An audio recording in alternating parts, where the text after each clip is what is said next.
Tonight I'm going to talk about why you shouldn't buy a two-stroke, and what I mean by that is if you're not the right kind of person. If you're the sort of person who just wants to jump on a bike and ride it, you're not interested in maintenance, you just expect sort of modern bike behaviour, you're easily frustrated and have very little patience. These aren't the sort of bikes that somebody who's like that, and I'm not saying you're a bad person or anything, I'm just saying that two strokes probably aren't for you. If you just want to jump on a bike, turn the key, kick it over, go out with your mates, that's probably not going to happen with one of these bikes. I'm not trying to put people off buying a two-stroke. I'm not saying you shouldn't own one. I'm just going to go through what it's like to own them, what they're like cost-wise, what can you expect from them. And you can work it out from the video yourself, whether having a two-stroke, you might be thinking about buying one, whether it is the bike that you are looking for. Obviously, there's various different levels of two-strokes, and you can see I've got here some very special machines: Honda NS400, Yamaha RD500, and the RG, which are, in my opinion, the holy grail of road-going two-strokes, all from the 80s. So you might be thinking about buying something like this. It's obviously a big consideration. These bikes are a big investment, and it just doesn't end with the initial purchase price. There's a lot that goes into it. So I'm just going to talk about that, and you can make that judgment whether you should be buying one or not. I hope you are. I hope you do want to buy one. But people need really to sit down and have a big think about it, because there are a lot of risks involved. The cost is the biggest one. If you've got deep pockets, it's probably not such a big thing. They do cost a lot of money, and they do take a bit of maintaining. So what are two-strokes like to live with? Well, on a day-to-day basis, if you're riding them every day, they're probably not too bad. Nowadays, times have changed, and these bikes are all 40 years old now. So getting these out is not a straightforward thing. You've got to take your time with it. You can't just jump on it, like I said, kick it over and off you go. Unfortunately, your mates are probably going to be waiting for it, or you need to plan ahead to get the thing going. Getting it started, tickling it to life. They've all got chokes on them. You've got to warm them up properly. Otherwise, you could suffer from some form of engine damage if you're literally just going to rev it off. Not that it probably run very well. If you haven't started them for a while, you might end up fouling a plug quite easily. Things like that. I'm not trying to make it sound really bad. All these bikes have little quirks, and even if they're well maintained, like this one, for instance, yesterday decided to dump a load of fuel all over my garage floor. There's always something going off with them. There's always a little thing, and you can never ever just rely on, and I'm not saying it happens all the time, but you can never just go, right, I'm off out on my bike, jump on your bike and go out for a ride. You've got to prepare for it. And have a little bit of planning. That's what they're like to live with on a day-to-day basis. You just have to plan ahead. They're not the sort of bike that you can just jump on, kick over, and off you go. So what does it really cost to own one of these? Well, this is the thing nowadays. It depends what you're looking for at the end of the day. Obviously, there's a million variables again. But let's talk about these three particular bikes, for instance. If you were in the market for a race replica from the 80s, a Honda NS400, a decent one's going to cost you around probably 8 to 10, maybe a little bit more, maybe 8 to 11,000 quid, depending on the condition. Most of them have been restored nowadays. I'm very fortunate. This is a totally original UK bike, and you can find them. You can find. I stumbled across this. I had got my eye out for one, but I stumbled across it, and I was very lucky. So it's a pristine bike. RD500, same with the RG, you can pick those up generally, but again, you've got to be looking. The biggest thing about owning these bikes, cost-wise, is making sure when you buy one is probably get a standard one if you can. They are, most of them are going to be restored, as I said. The most important thing is making sure that all the bodywork's there and is in reasonable condition. If it's not in reasonable condition, it's not the end of the world. You can get it repaired. There's certain things, parts and everything, that you cannot get hold of, and we'll talk about that later on. Day-to-day running cost-wise, after the initial purchase, it doesn't end there. You can foul plugs pretty easy on these bikes. They have to be ridden, and if you're not riding very often, you're going to be spending a bit of money on plugs. Two-stroke, You're going to be using two-stroke. Fuel, I only put the best fuel I can find in it. That's a minimum of E5. You want low ethanol fuel to prevent damage to the internals of the carburetors, but eventually that is going to eat away at stuff, so you're going to be spending more money on maintaining that. You can't tootle around on them, and if you are I'm not saying you should go around thrashing them, but if you are tootling around on them, you probably end up filing a plug. Thrash them too much, you could probably end up damaging the internals.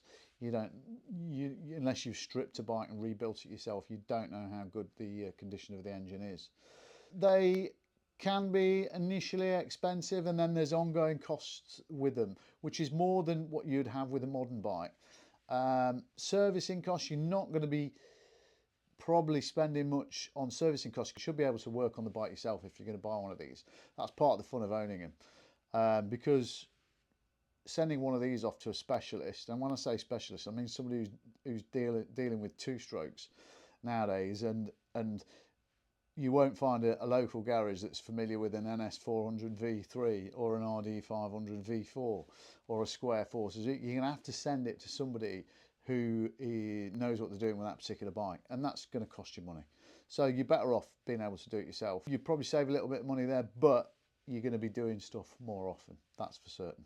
That's for certain. So I hope that gives you a rough idea. Oh, insurance wise as well, you need to get it insured on an agreed value, because if you have an accident, you're never going to find the bits that you need. But I'll talk about that when I come to parts. But get it insured. Cost wise, they can be initially expensive to purchase. Ongoing maintenance, you do yourself, so you're saving there, but you could potentially find yourself with carb kits and rebuilds and this, that and the other, spending more than you would on a modern bike, let's say, overall. So what about when things go wrong? And I've covered this already a little bit. So things that can go wrong with a two-stroke. Well, plugs fouling is a common issue. Engine seizures, that can be pretty terminal and expensive. Top end rebuilds, bottom end rebuilds. If the bikes aren't set up right and you're razzing around on them, you know, at full throttle, you end up doing risk of serious damage, as you would on any engine. There is a little bit more potential to go wrong with these sort of bikes than a modern bike, depending on how you ride it. So you've got to have a bit of mechanical sympathy with these things. A lot of bits are easy to get: fork seals, general chain sprockets, all those sort of things, brake pans, you can still get all that. There's always that thing in your back of your mind when you're out riding one, you've always got your fingers over the clutch just in case. You know, if you're motoring along the motorway or something like that, you don't want a seizure. You've got to make sure that the carbs are balanced. You've got to make sure you've got two-stroke. You've got to just cover everything off to make sure that you're safe to go out on it. Brings me on to parts. What are parts like? Parts for two-strokes. Hen's teeth, unobtainium, or common words that you'll see on social media a lot. Especially bodywork, and this is what I said about bodywork. If you're going to buy one of these, make sure everything's on it. If you want a standard one, make sure it's got standard pipes. Don't buy one with aftermarket pipes hoping you'll get standard pipes, because you won't. Get one that's already there. You can always improve on what you got, but trying to find parts, forget it. You might eventually, but it'll take you at least 1 or 2 years. That took me 2 years to build. I was searching a lot of parts for that. I did find them eventually, and things are out there. For instance, this nose cone came from a really good mate of mine. He'd got this nose cone for a bike that he had when we were kids, an RD350, because they're interchangeable with the Power Valve F1. And he had one that was damaged, and he had a new phone, but he never put it on it, but he kept it in his garage. And when I was doing this up, he said, "Oh, you can have it." Thanks, John. Really appreciate that, mate. I know you watch the channel. So you can find them, you can stumble across them, but again, it's a waiting game. I've got eBay searches that are constantly permanent on eBay, so I'm always looking for bits, and if anything comes up that's rare, I'll try and buy it. Yeah, you're going to pay a premium, but that's just part of owning the bike. So parts can be rare. Best thing to do if you're going to buy one of these, make sure that it's all there.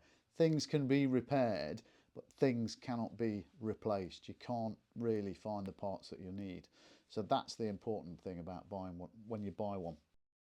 So why do people still buy these bikes? People buy them because of what they are, what they represent, and they're great fun. They're great. They're full of character. They're unique. They are conversation starters. They're addictive. You go out and ride these things. The way that they ride is totally different to anything else that you're going to ride. And I'm not comparing them with modern bikes. I'm not going to go down that road. They are what they are, and they are pretty good for what they are as well. That handles beautifully. It turns on a dime. The RG is closer to a race bike. It's skittish. The power comes in pretty hard for such a light bike. Only weighs 156 kilos, I think. The RD is probably the best one for the road. That's beautiful for the road as well. You can ride that like it's a 125, or you can ride it like a 400. It's fantastic. It really does handle well. The brakes are pretty good on them. They're not up to modern standards, but they're good. So people do enjoy buying these bikes and looking after and maintaining them. And when you take them out to a bike meet, you get just people flocking around you. And if you don't like that, don't buy one, because people will come and talk to you, and you've got to talk to them.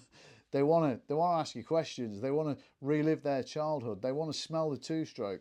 They just want to be close to it, and that's a great thing. It's a great talking point.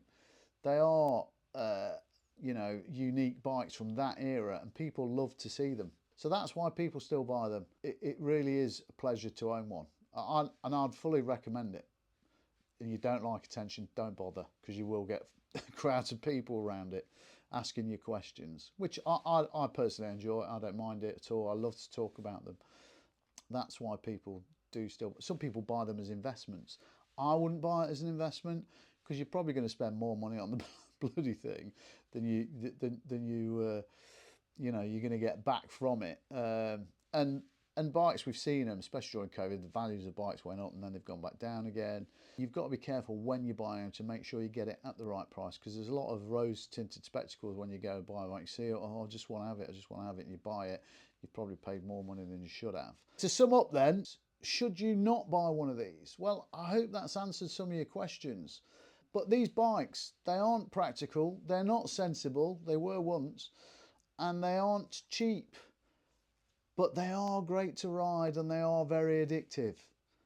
That's why we tend to not sell them, especially if you've got a decent one. People tend to hang on to them. They won't hang on to it forever. We're only custodians of these bikes, and we need to remember that. Yeah, which brings me nicely on to why you should own one. If you like working on bikes, if you like a bike with character, if you like something a bit unique, and if you like talking to people, like I just said, then go out and buy one. That's what they're all about. But you've got to have another bike as well, and I need to reiterate that. This cannot be your only bike. If you want one of these, and you do decide to buy one, make sure you've got a four-stroke that's reliable and you can go out on. I've got a few four-strokes. I've got the VF1000, some of you may know. I've got the VF500, and I've got a more modern VFR800, which I love to ride as well. If I want to have a bit of time out from the two strokes or the classic stuff, I go out with my VFR800, a VTEC, and it's the perfect bike. It does everything that a bike should, and it's dead easy to ride, and I don't have to think about it. So sometimes it's nice just to go, yeah, I'm coming out on my VFR. I want a bit of peace and quiet from the crowds, so to speak. I think that's pretty much sums it up, really. That they're such great machines that people love to own, and if you're really in the market for one, go out and do that. So I hope you've enjoyed this video. Don't forget to subscribe. It helps our channel massively. Give us a like and leave us a comment if you've got any questions or anything you want to ask, or tell us about your two-stroke history with your bikes. What have you had them? Have you got rid of them, or you're thinking of getting another one, or you've got some questions that you want to ask before you buy one? Thanks for watching. That really is a big thing. If you want to help support these bikes and keep this channel going, you like this content and you want to buy me a coffee, there's a little button there you can buy us a coffee, but it's not important, because the important thing is that people watch, people like, people subscribe, and you leave comments and we engage. That's the biggest thing for me. So I'll put a couple of videos up here for you to watch, subscribe button in the middle. So yeah, thank you for watching, and we'll see you in the next one. Take care.